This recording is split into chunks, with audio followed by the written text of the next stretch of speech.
In this video, we'll talk about the Portuguese ships of the Age of Discovery. The Nau was a large, imposing, high-boarded vessel. Its stern and bow rose tall, both fitted with castles, and at the short, curved beak extended the figurehead. Its hull line, drawn in graceful curves, followed the deck levels. It carried 3 masts, the foremast at the forecastle, the mainmast at midship with square sails, and the mizzenmast at the stern with a lateen sail. From the bow projected the bowsprit supporting the spritsail. Strongly armed, it usually displaced between 200 and 800 tons. Galleon. The galleon was a high-sided ship designed both for carrying varied cargoes and for war. It evolved from the galley, the round-rigged caravels, and the nau. It appeared around 1520 and was less tall than the nau, but with a deeper keel, sharper lines, and a more slender hull.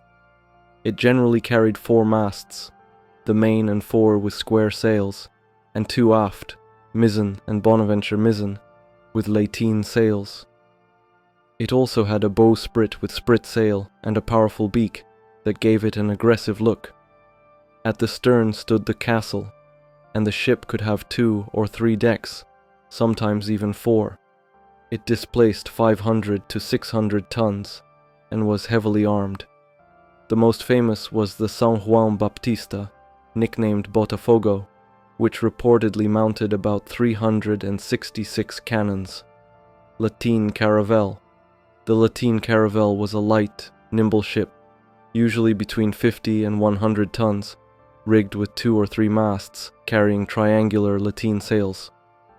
This rigging allowed it to sail effectively against the wind. It was widely used in the 15th century and early 16th century, and became the vessel that brought Portugal some of its greatest maritime achievements. Round caravel. To adapt to all seas and winds, a new type of caravel was built with very different features. Classified as a high-boarded ship, it was also well armed, though smaller, displacing 150 to 180 tons. It retained the 3 lateen-rigged masts of the original caravels, but an additional foremast with square sails was added. This combination gave it a particularly elegant and graceful look, and it became popularly known as the Portuguese Caravel. It was also called Caravela de Armada, since it often sailed alongside fleets as a support, escort, or exploration vessel. Galley. The galley was a long, low vessel with 25 to 30 benches of rowers, each handling an oar about 15 meters long. These rested on an external structure called the apostissa, which worked like a lever system. To balance the weight, the oar's handle was loaded with lead. Galleys varied in size but were usually about 40 meters long. At the stern was a spacious quarterdeck, often covered with an awning and decorated with the cross of the Order of Christ, the armillary sphere, or the commander's personal insignia. They usually carried 1 or 2 masts with lateen sails, but the Portuguese added a foremast with square sails, which greatly improved maneuverability and use of the wind. They were armed with 3 to 5 large and medium cannons. Fusta. The fusta was a long, flat-bottomed vessel propelled by both oars and sails. It usually carried 1 or 2 masts and reached about 25 meters in length. It was rigged mainly with lateen sails, though sometimes square sails were added.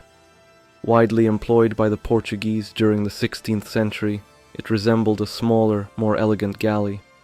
Its armament typically included 1 heavy cannon and 2 to 4 lighter guns mounted in a forward redoubt.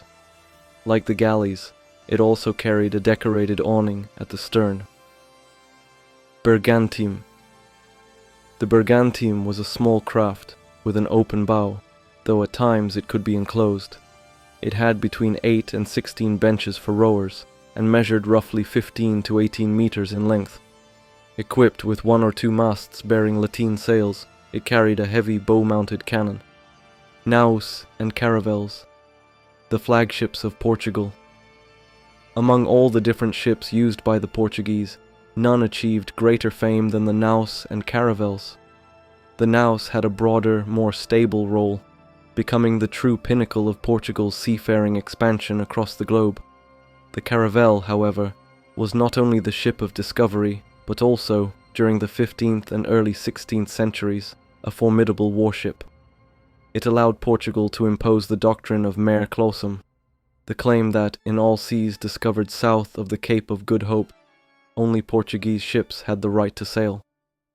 In the early years of the conquest of India, the Portuguese mainly relied on caravels for warfare, but under Afonso de Albuquerque's leadership, preference shifted toward oared ships such as galleys, galeotas, and fustas.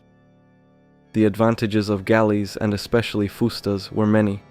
They could be built more easily with local materials. During the monsoon, or when not needed, they could be hauled ashore.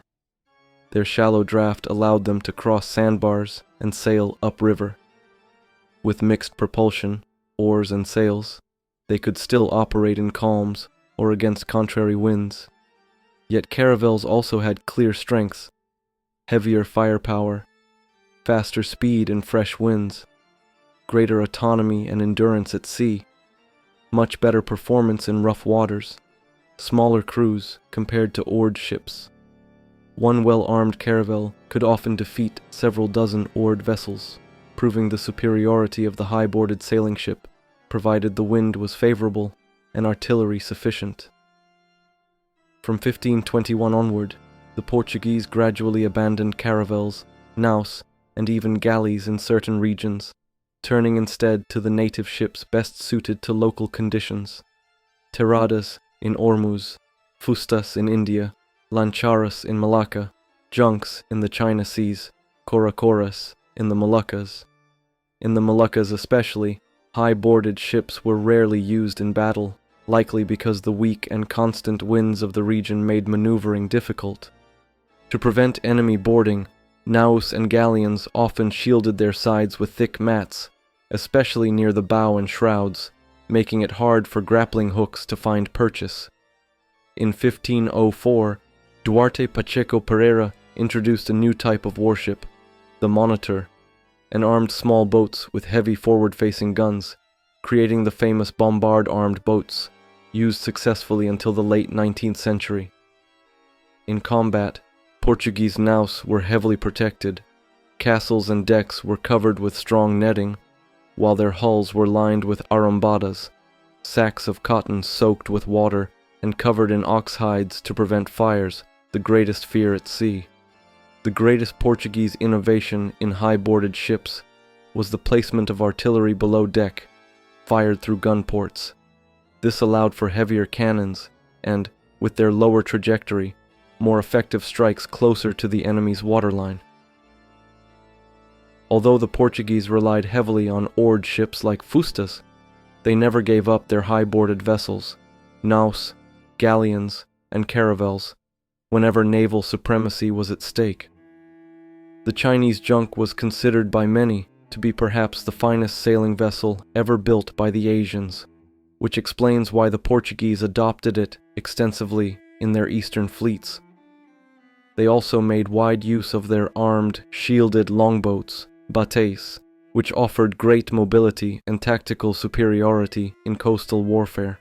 When the Portuguese reached the east, they encountered dozens of traditional ship types, each perfectly suited to the local seas and prevailing winds. With the establishment of shipyards in Goa, Cochin, Daman, and other centers, they began building excellent vessels that blended new technologies with local naval architecture. The Portuguese, receptive to Eastern influences, developed new kinds of ships, mostly smaller craft, that were added to their powerful fleets. Craft of the Persian Gulf. The Dungia was an Arab coastal vessel typical of the Persian Gulf. Tradition holds that it was already in use when Alexander the Great sailed up the Euphrates.